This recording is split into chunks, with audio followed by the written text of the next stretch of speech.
বন্ধুরা কেমন আছেন?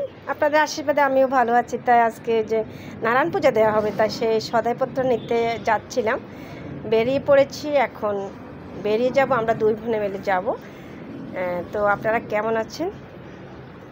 সবাই ভালো থাকুন এই কামনে আজকের ভিডিওটা এখানে শুরু করলাম।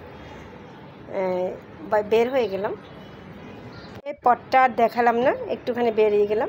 এরপর সকালবেলা যে রান্নাটা করব বন্ধুরা, সেই রান্নাঘরে চলে এসেছি। আমি তো এখন বেড়াতে এসেছি, সবাইকে বলেছিলাম যে আমি বেড়াতে যাব, তাই আমি এখন বেড়াতে এসেছি। এখন আমার বোনের বাসায় আছি। তো আজকের রান্নাটায় রয়েছে ভেন্ডি দিয়ে আলু দিয়ে শিং মাছ রান্না করা হবে।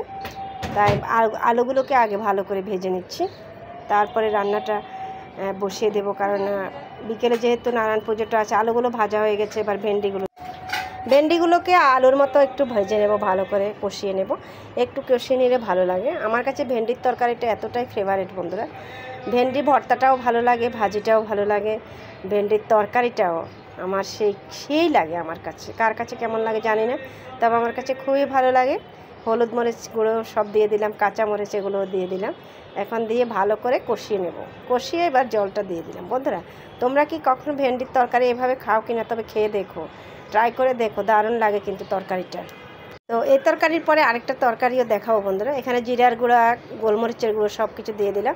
আর এখানে শিং মাছগুলো এখন ভেজে নেব। শিং মাছগুলো যেহেতু তরকারিতে দেওয়া হবে, এগুলো ভাজা হয়নি, এখন ভালো করে মেখে তারপর তরকারিতে দিয়ে দেব। তো এই রান্নাটা আমার মাও করতেন, আমার শাশুড়ি মা করতেন, এখন আমিও করি। আমার বাচ্চারাও খুব পছন্দ করে। আর এই গরমে ঠান্ডা ঠান্ডা এই তরকারিটা খুবই ভালো লাগে। আর সকালবেলা রুটিটাও ওই চুলোয় হয়ে গেছে। এখন মাছগুলো ভাজা হয়ে গেছে, তুলে নেব।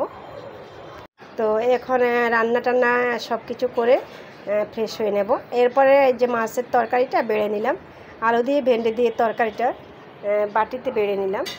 কতটা সুন্দর হয়েছে দেখো বন্ধুরা, দারুণ হয়েছে, খেতেও দারুণ লাগবে। গরমে এ ধরনের তরকারি আসলে খুবই ভালো লাগে। আমার কাছে ভালো লাগে, সবার কাছে লাগে কিনা আমি জানি না, তবে আমার কাছে একটু এই ধরনের তরকারিটা ভালো লাগে। ঠান্ডা ঠান্ডা ঝোল ঝোল তরকারিগুলো জিরে বাটা দিয়ে করা, এগুলো ভালো লাগে। এর মধ্যে আবার আমরা শুটকি মাছের তরকারিটা রান্না করব, তাই দুই বোনে মিলে তাড়াতাড়ি করে কুটে নিলাম সেই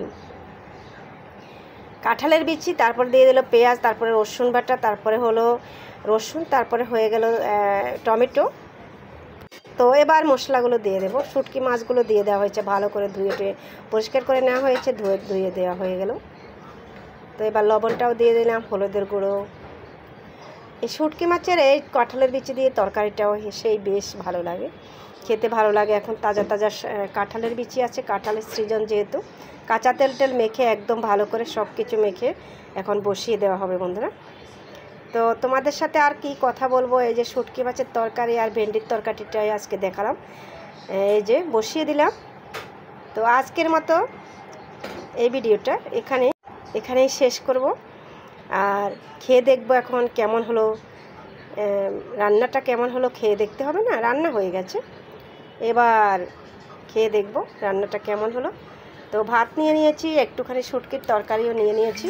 বেশ দারুণ লাগলো বন্ধুরা, দারুণ হয়ে